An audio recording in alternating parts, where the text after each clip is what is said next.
यो हो hero zoom 125cc scooter है।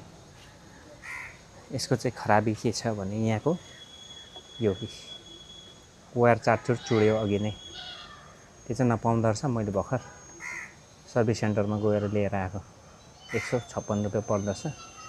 स्कुटर चाहिँ कुद्नु ओर्नु माइलेज त ठिकै छ, साह्रै बिग्रिँदो रहेछ हौ, टाउको दुखाइ। किनेको 6-7 महिना भइसक्यो, फाँका भएर यो पार्ट्सहरू के हो यस्तो ग्याप चाहिँ यस्तो छ, डरलाग्दो।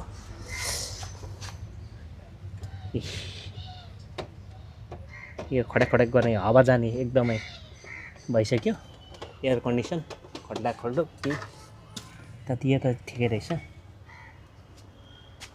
के भन्नु, क्र्यास कार्ड लगाएको 4000 मा, त्यो पनि क्र्यास कार्डले गर्दाखेरि सबै यो जोइनहरू फुस्किँदो रहेछ। क्र्यास कार्ड चाहिँ नलाउनु रहेछ, यो बिग्रिसकेको छ। यी अघि नै चुड्यो, तार अघि मैले तानेर फ्याँकिदिएँ।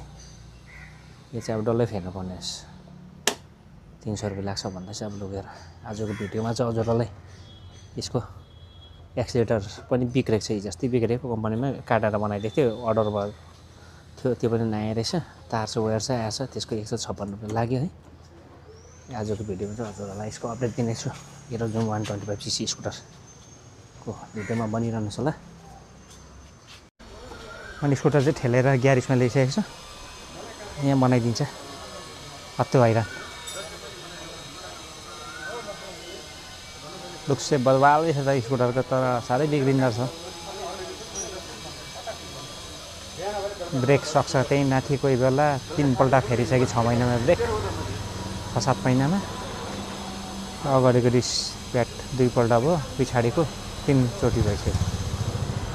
यो भाइले बनाइदिन्छ, सालुगडामा हो यो चाहिँ, उता फाप्रेको रोडमा छ यो बाइक दोकान चाहिँ।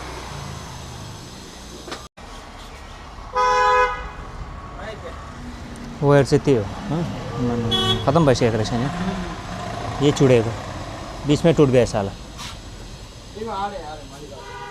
यो वायर चुडेको मेरो चाहिँ अस्ति बनाएको, एकदमै बिचमा चाहिँ बेला बेला अड्किने पनि ढ्याक ढ्याक, अन्त फेरि दाबिने आफै है, चाप्ने स्पिड जाने। यो चाहिँ अब आज चाहिँ बनाइदिन्छ भाइले। भैया लेके आया तार, ए हो स्कुटर।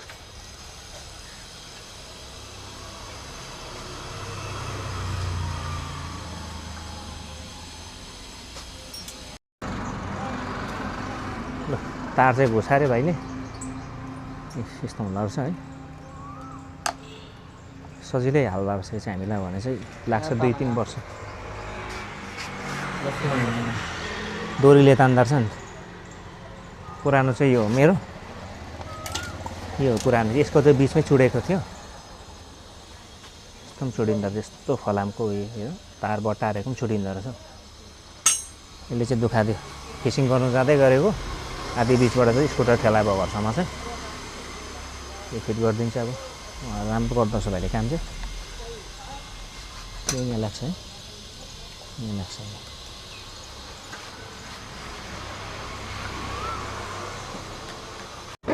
अब मेरो ब्रेक पनि जाँच हुँदैन थिएँ, बेसी पानीमा कुदाएर चाहिँ पहिलो भइसक्यो होइन भाइ।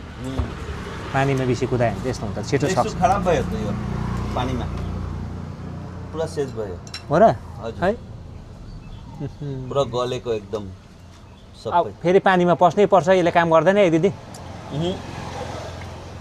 यो त रिक्स भइहाल्छ, पेस्ट छोडिदिन्छ नि पुरा चक्का जाम भइहाल्छ। कति लाग्छ? 260 रुपियाँ, 260। अलिक कम्ती गर्नु। या एउटा राम्रो 290 हिरोको। लगाइदेऊ न त, लु अलिक मिलाइदेऊ। मिला के हम लोग गलत थोड़ी देते हैं। इस पानी बुझेर त्यस्तो गर्छ। दिनमा पानीमा हिँड्नै पर्छ 2-3 चोटि चाहिँ पानी खोलाबाट। जाने से तो बस खराब हो जाता है, पूरा सेज में हेर्नुस् न। यस्तो भइसकेको रहेछ, पुरा चिल्सा परिसकेको छ पानीमा मिसी कुदेर। अब के गर्ने त, अब न फेरि भएन, चेन्ज गरिदिन्छु है। हाँ कर रहे, इस तो जाम भी हो गया ना, सफा कर दे। खतम भइसकेको छ। अब मिस्त्री चाहिँ एरर बनाइसक्यो। एक्सिलेटर बनायो पछि चाहिँ कतिको धक्का पर्ने अब ठिकै छ अब ब्रेक पनि बनाउनै पर्ने थियो त्यो पनि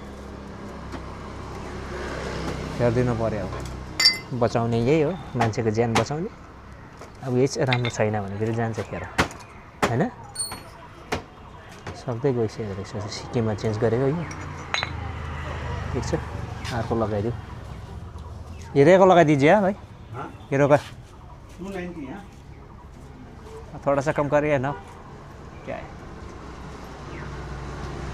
मुस्लिमको दोकान रहेछ भाइजानको दोकानमा यो चाहिँ तपाईँहरू बाइक बनाउनु आउनुहुन्छ भने त राम्रो काम चाहिँ गर्दो रहेछ है सालुगढा थाप्री जाने रोडमा छ यो चाहिँ देब्रेपट्टि भाइजानको सब चाहिँ ब्रेक लाइनिङ पनि चेन्ज गरिदियो यो पनि है यस्तो भइसकेको रहेछ पानी बेसी कुदाएर 290 अब कति भन्छ कति टोटल चाहिँ भइसक्यो रेडी भयो भाइ एकदमै माल रेडी भइसक्यो स्कुटर टकटक भयो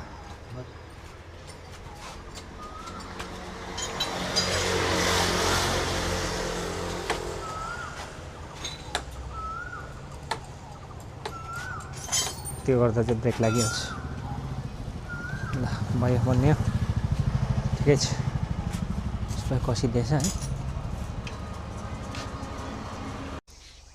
म चाहिँ स्कुटर पनि बनाएँ घरमा खाना पनि खाएँ है अनि यहाँ तल चाहिँ छ खोला यो खोलामा चाहिँ गएर अब माछा मार्ने छु यो मेरो फिसिङ रड भयो आँटा छ यहाँ है भाडा चाहिँ खत्रै छ माछा लाउने कति मार्छु आज भिडियोमा चाहिँ माछा मारेको पनि हजुरलाई देखाउने छु यतापट्टि पर्छ यो बेङ्गाल सवारी हो यो चाहिँ यहाँभित्र चाहिँ छाडै बाघहरू छोडेको चाहिँ यो बाउन्ड्री गरेको छ एउटा बाउन्ड्रीभित्र पनि छ है डबल यो चाहिँ करेन्ट यो चाहिँ तारहरू चाहिँ योहरू चाहिँ करेन्ट छोड्छ यसमा चाहिँ राति हात्तीहरू नछिरोस् भनेर है यहाँबाट चाहिँ जानुपर्छ म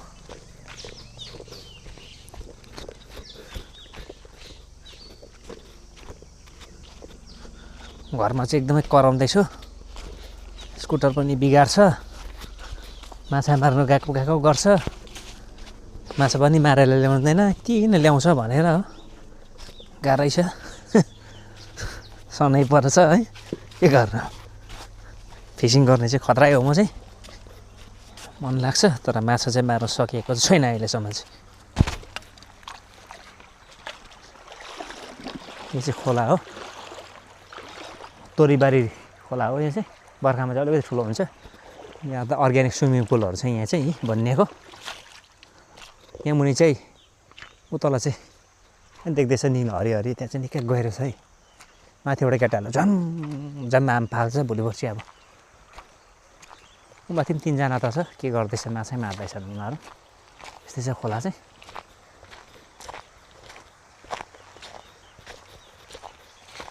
माथि छ मेरो चाहिँ माछा मार्ने ठाउँ हिजो त्यहाँ ठुल्ठुलो माछा कुदिरहेको देखेको थिएँ आज त गनेउलाहरू लिएर आएको छु अनि आँटा पनि छ हल्दी लाएर गिलो गिलो बनाउनुपर्छ आँटा चाहिँ है उयो बकुला रहेछ बकुला माछा खानु आएको रहेछ बकुला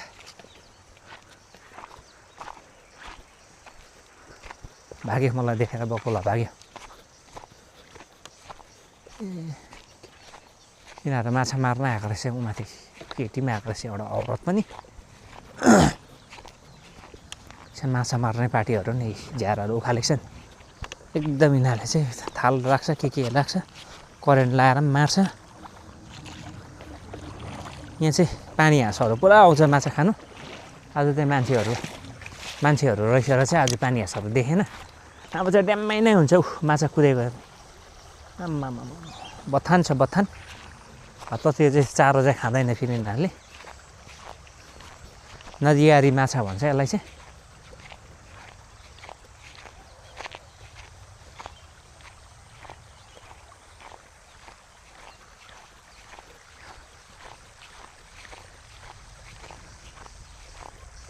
बकुला ठाउँ चाहिँ यो माछा मार्ने मेरो यो चाहिँ ठुल्ठुलो माछाहरू कुदिहिँड्दा थिएँ यहाँ आज त मान्छेहरू आएर खलबल गरेछ देखा परेको छैन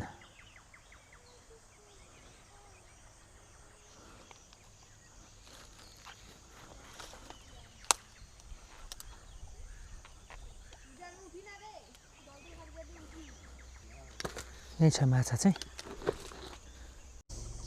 यस्तो हुन्छ यी सानो आँटा यस्तो गिल्ला आँटा हातमा यसरी लाउनुपर्छ यसरी पर्छ यहाँ गँदेउला पनि छ माछा पनि छ 4टा माछा र यसले 5वटा भयो पारेको चाहिँ अनि यो जग्गा चाहिँ यहाँ छ यो अरू फाल्टो मान्छेहरू पनि आएको रहेछ यो बङ्गालीहरू 2जना केटीहरू 1जना केटा पनि थालमा माछा मारि हिँड्दैछ यहाँ छ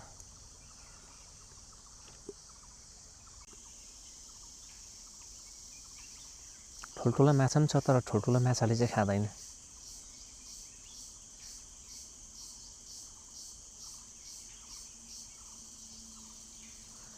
यहाँको माछा चाहिँ एकदम चङ्खो हुन्छ माछा चाहिँ एकदम चङ्खो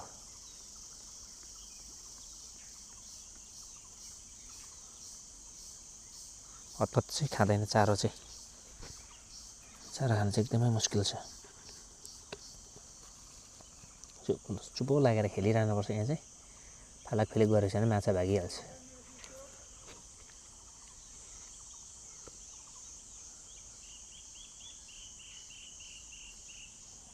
लु हेर्नु माछा परेकै हो यसरी पक्रिन्छ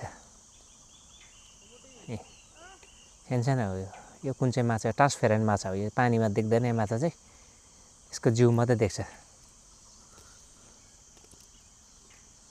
जुङ्गा पनि रहेछ माछाको त जुङ्गा भएको माछा रहेछ सानोमै कुन चाहिँ माछा हो मैला छ माछा चाहिँ भिडियोमा बोलिरहनु छ जुम राइडर युट्युब च्यानललाई हेर्नु हुँदैछ भने सब्सक्राइब गरेर छेउमा भएको बेल आइकनलाई पनि दबाइदिनुहोस् भिडियो चाहिँ खतरासँगले आउँछ मेरो फरक खालके डिफ्रेन्ट टेस्टको भिडियो आउँछ है हजुरहरूले के कसो लाग्यो म चाहिँ माछा मारेर फर्केको 6-7वटा सानो मात्रै मारेँ माछा अब किनभने रात पऱ्यो रात परेपछि चाहिँ बस्नु हुँदैन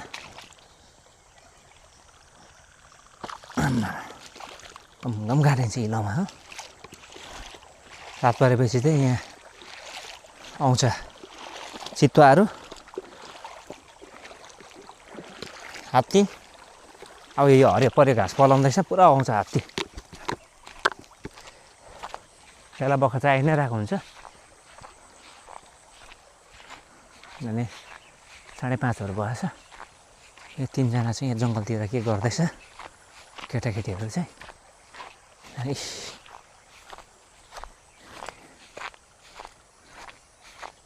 फर्केको यहाँ चाहिँ अलिक डेन्जरै हुन्छ किनभने यहाँ फरेस्टले यता चाहिँ आउनु दिँदैन मान्छेहरूलाई छुपी चाहिँ आउनु पायो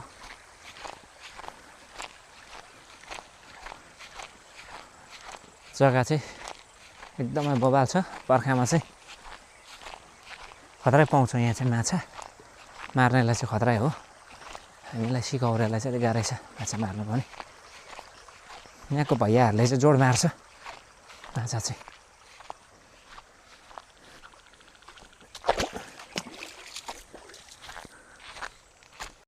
अनि आजको यो भिडियोलाई चाहिँ यही क्लोज गर्न चाहन्छु सेवा र बाई